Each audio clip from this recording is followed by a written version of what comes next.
Luizos Papadopoulos, for those who don't know me, and I am the winemaker and owner of Molon Lave Vineyards. I want to start by thanking all of our friends from Molon Lave attending the cruise, our new friends with our friendly wineries attending as well, Expedia that organized all this, and Uniworld and their crew for making this possible and giving us very nice service.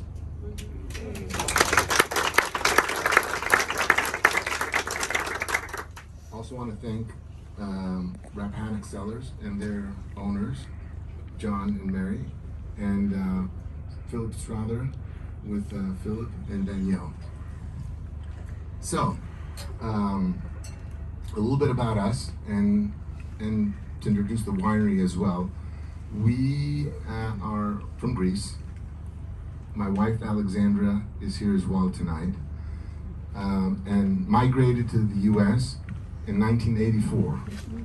I am fifth generation jeweler, goldsmith, and we opened a business in 1984 in the outskirts of Washington, D.C., in Fairfax County, Oakton. We've had our business there for the past 39 years. And going back a little bit to explain the affiliation and the interest in the wine industry.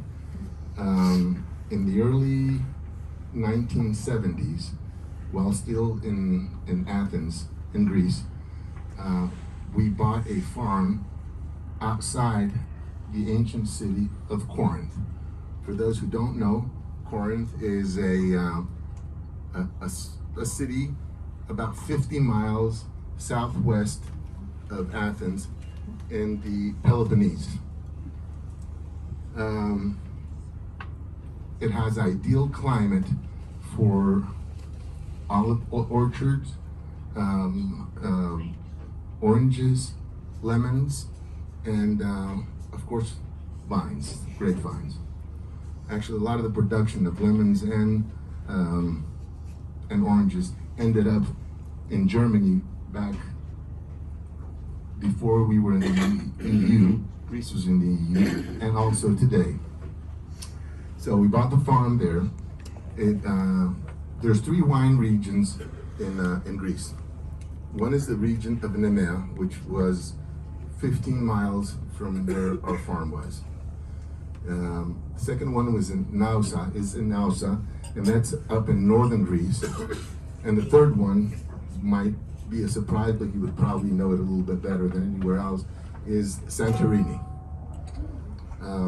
So another reason people know Nemea, that region, is in the mythical years, hero Hercules fought and killed a lion that was one of his first heroic acts, and he found, legend has it that he found that the grounds there were very good for growing red grapes, and he made wine. This was around the 5th century BC. And now everybody has kind of adopted, the locals there, the term for red wines they produce there, that they're the blood of Hercules. Going forward now, we're back in the States. Our sister winery, Mediterranean Cellars, property that my parents bought in Warrenton, Virginia in 1989. At that time, we were all working together at the jewelry store. It's a family business. And when they retired in 1999, we planted our first vineyard at their location, where today stands our sister winery, Mediterranean Cellars. I don't know if anybody's been there or not. Whoever hasn't, it's kind of has its own unique characteristics worthwhile going to. 2003, we bought the second property where Molon Lave is currently, and planted our first vines. In 2009, we opened the doors to our visitors and start selling wine out of Molon Lave. A little bit about the name Molon Lave. It has to do with an ancient Greek phrase spoken by King Leonidas at the Battle of Thermopylae. I don't know how many folks are familiar with it. There's been a movie made that's pretty popular in the States as well. So,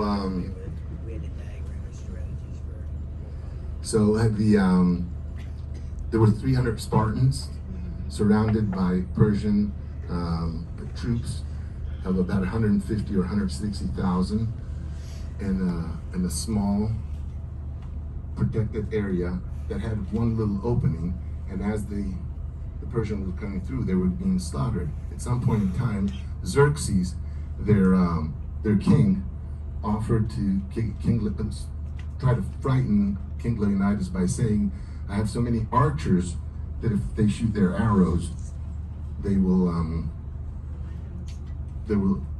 cover the sun." Blacken the sky. Yeah. Leonidas said, "We like that because we prefer fighting under shade." After a day or two, when he saw that he wasn't getting anywhere, actually there was a traitor that showed the Persians the way to surround the Spartans. Leonidas said, Xerxes told Leonidas that we're surrounding you, and you drop your weapons. And Leonidas knew what was coming up, but he said Molon Lave, which means come and get them. So it was a phrase of defiance, a way of an outlook of life, their own way. I thought it was neat. It was cool. We are from Greece. I always thought I would make a license plate out of it. I'm glad that I didn't. It would have cheapened the whole thing. And we ended up using it for our winery. Our winery, as well as Rappahannock Cellars and Philip Carter, were all located about an hour more or less from DC. It's a great spot to be, considering that I think only us in Loudoun County is close to DC. And DC is the greatest, or the biggest metropolitan area in the country, if I'm not mistaken, as far as per capita consumption of wine. It's all our fault. So I'm glad that we're all part of it. We appreciate that. So a little bit more. Our property is on 50 acres, as I said before. We have 2 tasting rooms that are open to the public. We have a large barrel room. It's about 3,000 square feet that we use for bigger events, some of them being weddings and private parties and so forth. We have a 4,000 square foot cellar that we're adding another 3 square feet as we speak. An 8,000 square foot pavilion, again for those who haven't been on the property. And we grow Cabernet Sauvignon, Cabernet Franc, Chardonnay, let me see if I get them all, Chamberson that you had yesterday, Petit Verdot, Viognier, Chardonnay, I said Chardonnay, didn't I? Yeah. Riesling, yes. Petit Verdot, I said as yes. Well. I'm repeating myself. I'm trying to think plots. Yeah, Seyval and Muscat. I'm sure I've missed 1 or 2, but that's pretty much the gist of it. We make small batches of wine. We currently have between 17 and 20 different labels, but all of our wines are no more than 2 to 300 cases. So they're handcrafted wines and approached in a different way. I'm the winemaker. A good example of our approach to wines and varietals they represent Virginia is our Chamberson, which you had yesterday. Not a very well-known grape. We make three different. We do it in 3 different ways. We do it in the red that you tried yesterday. We have a bold rosé, which has more characteristics of red wine, but it is treated as a white. So we crush and press off with no skin contact and no seeds. And thirdly, our dessert wine, port style, Ariadne, 75% Chamberson and 25% Cabernet Sauvignon, with an alcohol content of, yes, yeah, it'll be interesting. So, am I missing anything here? Kosher wines. Kosher wines. Oh, yes. We also do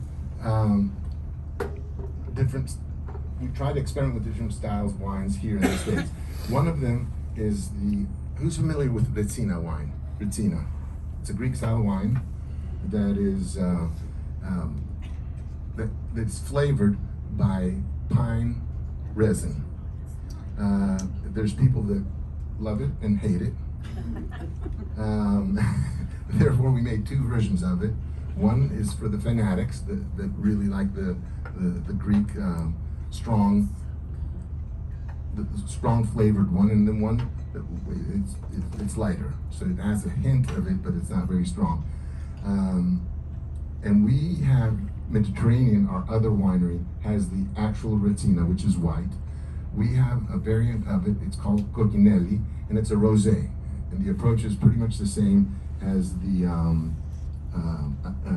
Katie's Charm, but also has some Vidalin. And you introduce the resin, the pine resin, during fermentation, and you control how long or not you want it to stay in to flavor the wine. There's a story behind this. In ancient Greece, there's three explanations, 3 excuses for them making the Retsina. One was there were a lot of swamps back then in Athens, and they found out that pine resin flavor repelled mosquitoes. The second one was they liked the flavor, and the third one is more than likely the correct version of this, is that they shipped a lot of wine on at the Mediterranean Sea. This is also a local wine to Athens, to the Athens region only. And they used to use amphora vases and seal them on the top with the resin. As the ship moved, the resin flavor got introduced into the wine, and people kind of liked it. After a while, got used to it, whatever. Today, it had fallen out of favor, even in Greece, for the past 20 years, because of how potent the flavor was. So they backed off, and they're making it lighter. Like I said, you will find it in specific places in Greece, taverns mostly, that do lamb chops, goat chops, and on the grill, French fries and Greek salads. That's their menu, nothing else. And if you don't like it under those circumstances, you're never gonna like it. We grew up with it, so it's kind of fun, and I enjoy that. Going back to our jewelry business, we started 40 years ago. We have a lot of association with New York. There's a lot of Jewish businessmen and women and firms there that we deal with on a wholesale level. And when they found out that we were opening a winery, they jokingly said, okay, we need to make kosher wine so we can drink it too. And we laughed it off.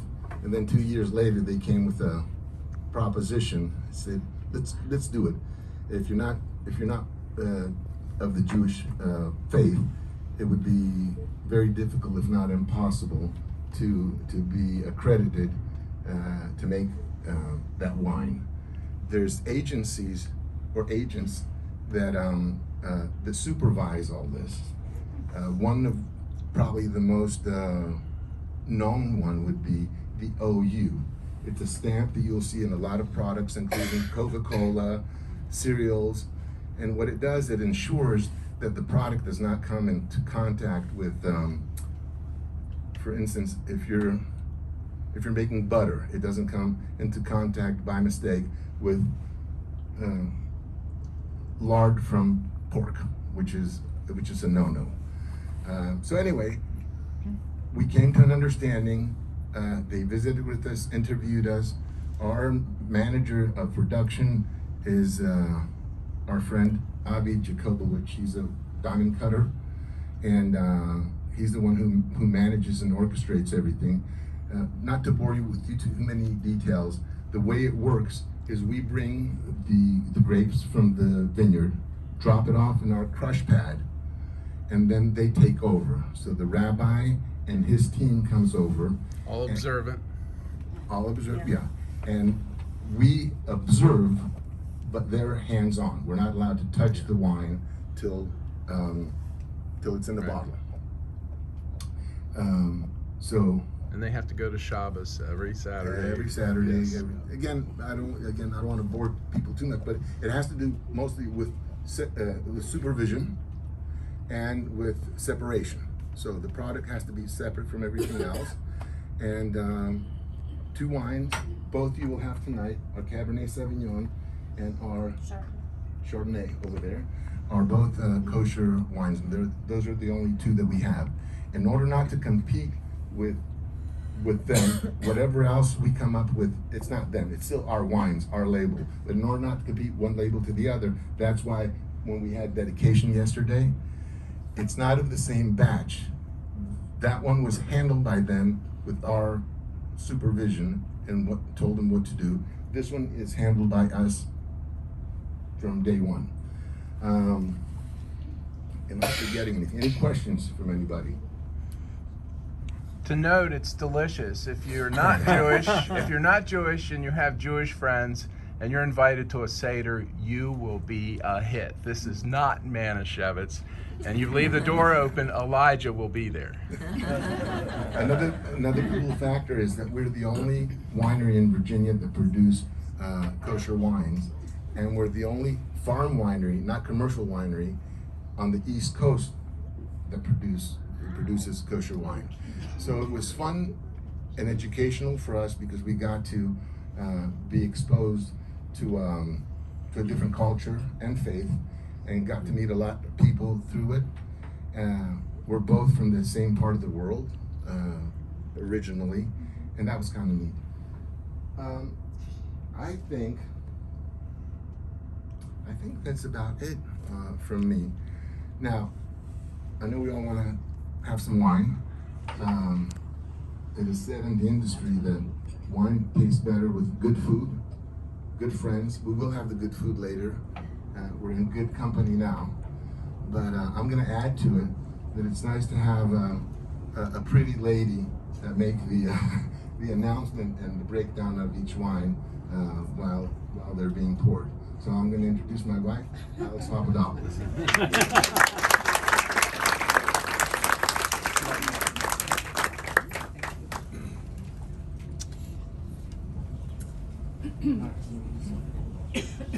Good evening, everyone, and thank you so much for attending. This is such a lovely gathering in a beautiful place among amazing surroundings. I told my daughters I may never come home, so I've already warned them. The first wine that we are going to taste is our 2017 Chardonnay. This particular wine is aged for 1 year in neutral French oak barrels, which are 3 years old. Yes, they're neutral, but that barrel also gives it an idea of a little bit of character without being overwhelming. This Chardonnay that you will be tasting is kosher for Passover. going to experience some rich fruit notes of tropical fruit, such as pineapple, honeydew melon, perhaps tangerine right up front. And it's going to be followed by hints of toffee and hazelnut. So we're interested in what you think with this. There are some crackers and things on the table and water to cleanse the palate in between. So please enjoy our 2017 Chardonnay.